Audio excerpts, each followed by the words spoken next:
folks. Hang in there a couple more. Ben Bailey. You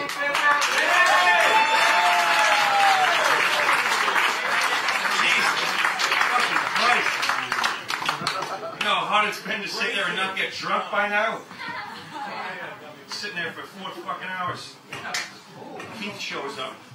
In a break between bringing on Steve Byrne and Artie at the cellar is gonna fucking get right on. He's hosting right now around the corner. Alright, here we go. Patrice O'Neill. Shut the fuck up, Robinson. Fat-headed retard. Fucking throw you back over there. Shut up. Shut up. I've been drinking and I'm feeling violent. Patrice O'Neill's roast. Ladies and gentlemen, tonight the world's hungry will feast on roasted fillet of hack. Fuck you. Nobody in here even knows your name. Shut up. Patrice,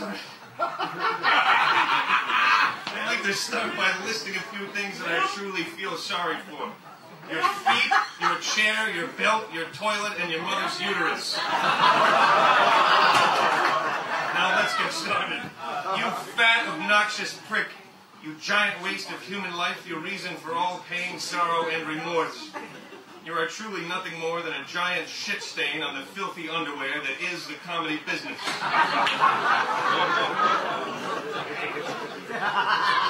I would call you pretentious, which is defined as expressing excessive or unwarranted importance, worth, or stature. But I'm pretty sure you wouldn't be able to spell it. So for tonight, let's stick to things like fat and dumb. In England, Patrice is a little girl's name. Here in the U.S., it's a name you give a child that you hate, regardless of sex.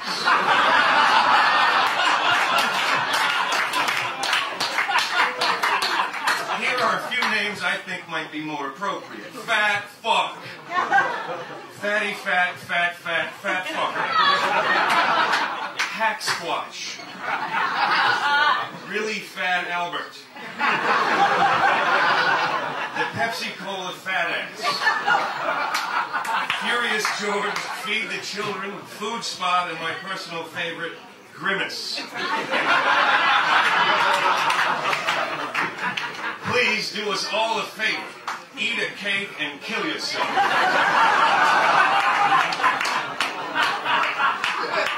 Jim Norton.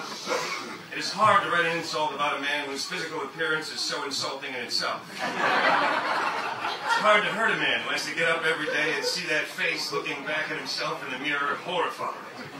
You look like one of those stress dolls whose ears pop out when you squeeze his head. Except you're uglier and stupider. You've always been one of my favorites, Jim, but don't let it go to your head. I only know 2 other pedophiles.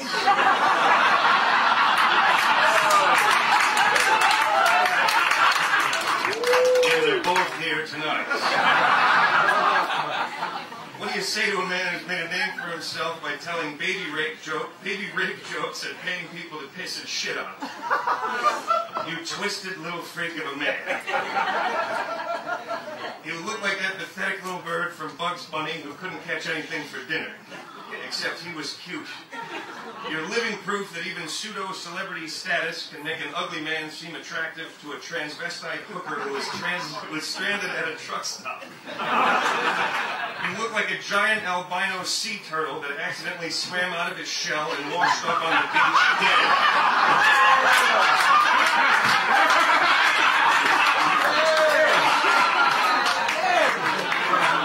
I've never known anyone who had such a collection of hideously ugly clothing and the awful pear-shaped body to match.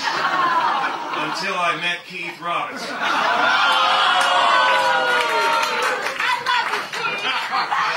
I love you. Keith, you have the worst sweater collection in history. Sinbad would be appalled at your wardrobe and your act.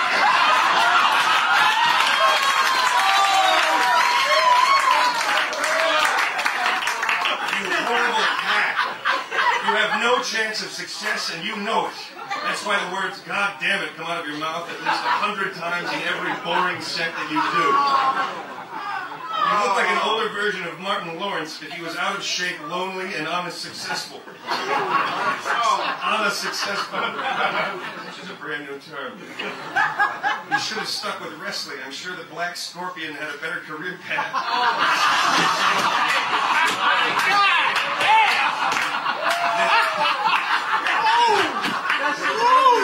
Better career path than Keith "Goddamn It" Robinson ever would. And I know he had a better outfit. You took a little calf under your wing and he ripped it off and flew away with it.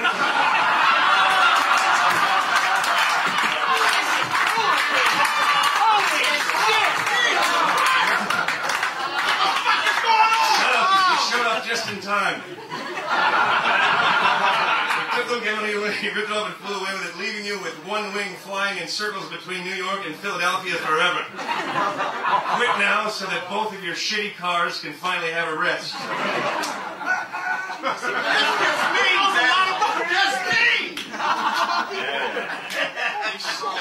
Rich Voss, right? Thank God! The first thing I read about Voss... Hey, fucking shut up! Shut up! Keith! It better be just as good as that shit you wrote about me, you asshole. He likes Voss better. So far, I give this roast 3 stars.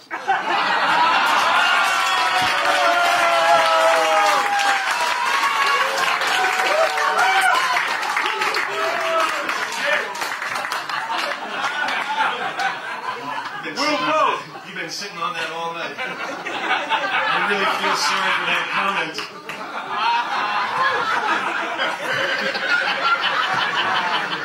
Trapped under that fucking fat ass for 3 hours. Oh, why'd you have to give him a chair with arms on it? You knew he wasn't going to fit. I was inadvertently going to carry that all the way to the parking garage.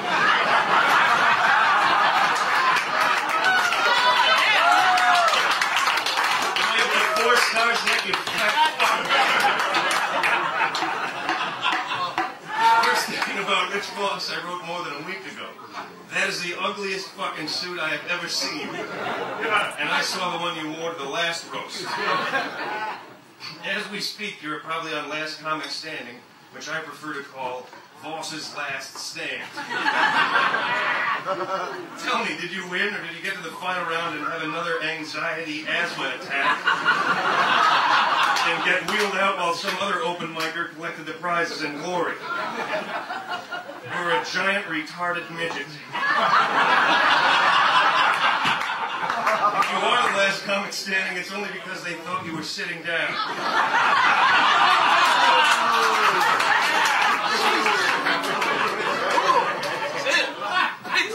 You have the body of a mutant 12-year-old, teeth like Tony Robbins, the hands of a circus midget, and your skin looks like it was made from an old saddlebag.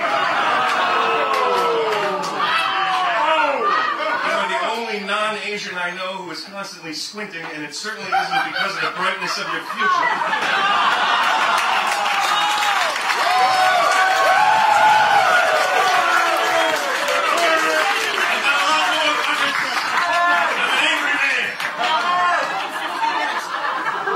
Super neurotic has-been wannabe. Sell that fake Rolex and buy your children some food and clothes. Trading that knockoff Mercedes kit car and try not to spend all the cash on trips to the tanning salon. And don't say, no, I don't go to tanning salons, I was headlining in Florida. Everybody knows it's bullshit. Somewhere in the slums of central Jersey, there's a tanning salon owner with a 4-bedroom house that's completely paid for. Between gambling and tanning, you must spend twice your annual income. You're a pathetic fucking idiot, and you look like a jockey who stole his horse's teeth.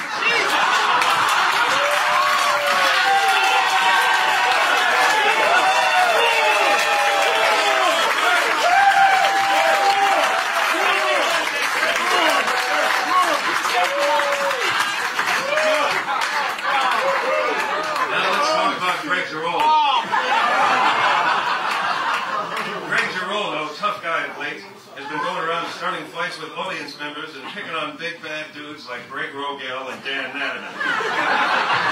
Why did you pick on somebody your own size, like Lisa Lampanelli? You are always well prepared on Tough Crowd. A little too well, actually. It's kind of annoying to watch you there in that smarmy I went to Harvard face and those too tight shirts with your beauty school hairdo. If you looked any gayer on the show, Jim David would have 2 less TV credits.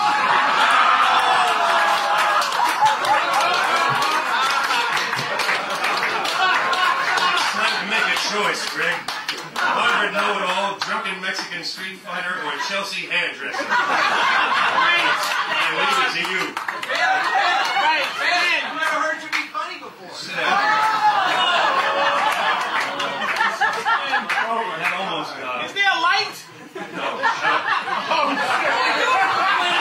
There's anyone in this room who can never complain about somebody going over, it's you, you fat-headed asshole. Shut the fuck up. I got another half an hour. Jesus. Another fucking Star Search joke out of your fat hole. This is 10 years. 10 years in the making. Go ahead. That's right. Everybody's gonna sit through every fucking rotten minute of it. Hey, did DC help you write this? Shut up. I wrote it myself. I started in 1993. God damn. Did you write it at Ben This is Bailey like a Boulevard? therapeutic. I don't really live there, dummy. It's a joke. Bobby Kelly. What did you write it under the mistake on the application? You guys are enjoying this too much. Hurry up! What do you think is slowing me down? Bobby Kelly. Bobby, I feel for you, man. Your alcohol I got problem. everybody. My alcohol That's problem. what's slowing you down. Go ahead. 40 years ago, when you started doing comedy, you were sucking dick for crash. I'm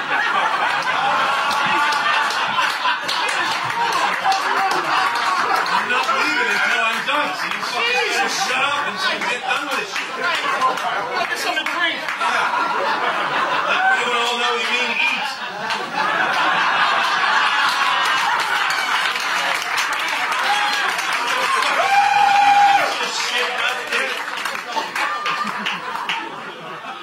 Bobby Kelly, I really feel for you, man. It can't be easy waking up every day knowing that you'll never live up to your website.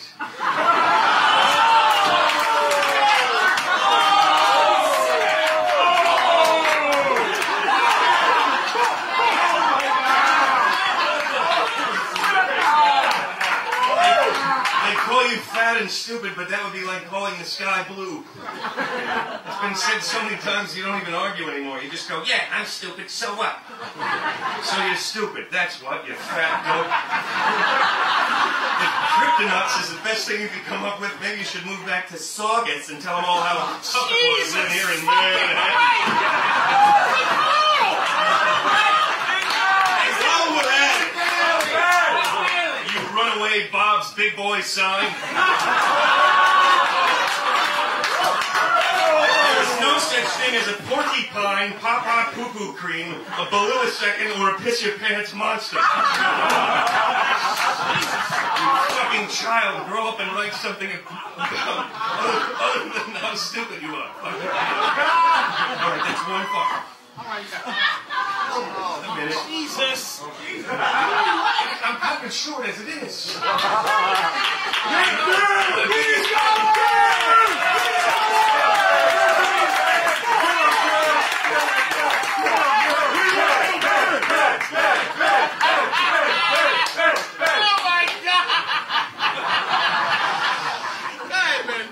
Kevin Brennan. I don't know what it is about Kevin Brennan that makes me hate him so much.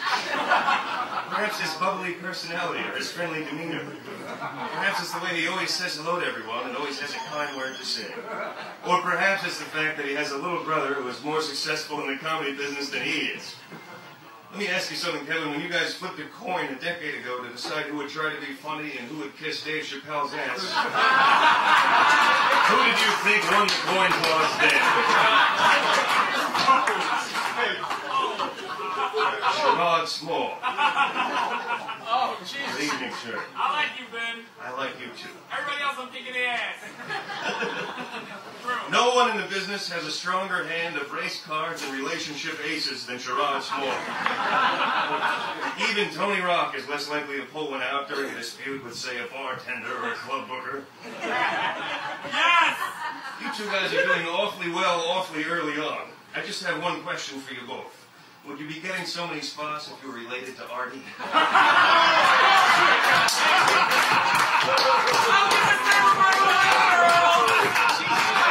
And speaking of hacky-come-latelys, will somebody tell Kyle Grooms that being a comic in Florida doesn't mean shit here in New York? If you sounded any more like Dave Chappelle, you'd have to change your stage name to Snively McDaniel. Won't it be interesting to watch Kyle build a successful career around Dave's character voice, only to find out in the end that it was all a revenge plot carefully crafted by Tony Woods?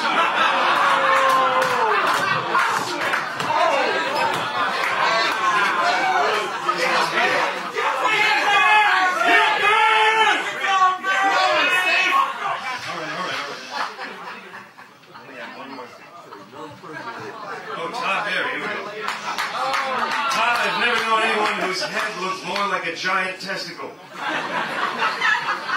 Too bad you're not a prop comic.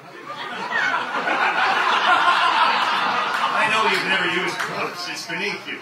You'd rather maintain your integrity by slowly whispering the audience into a deep, deep sleep.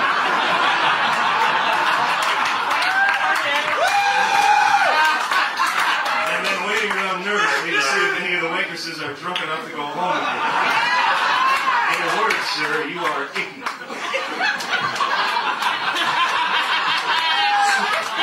Sue Costello, you used to be known by the sitcom that bore your name. Now you are simply known as Chris Mazzilli's girlfriend. But that's not all bad. Chris is the owner of a very successful restaurant. All right, very successful comedy club, too. In fact, Chris, Manny is here tonight. If you go to the bathroom, I recommend taking your drink with you. And speaking of the Comedy Cellar, it is rumored that Barry Katz has recently threatened the Comedy Cellar by saying, "I can hurt the Comedy Cellar." What do you plan to do, Barry? Start managing it?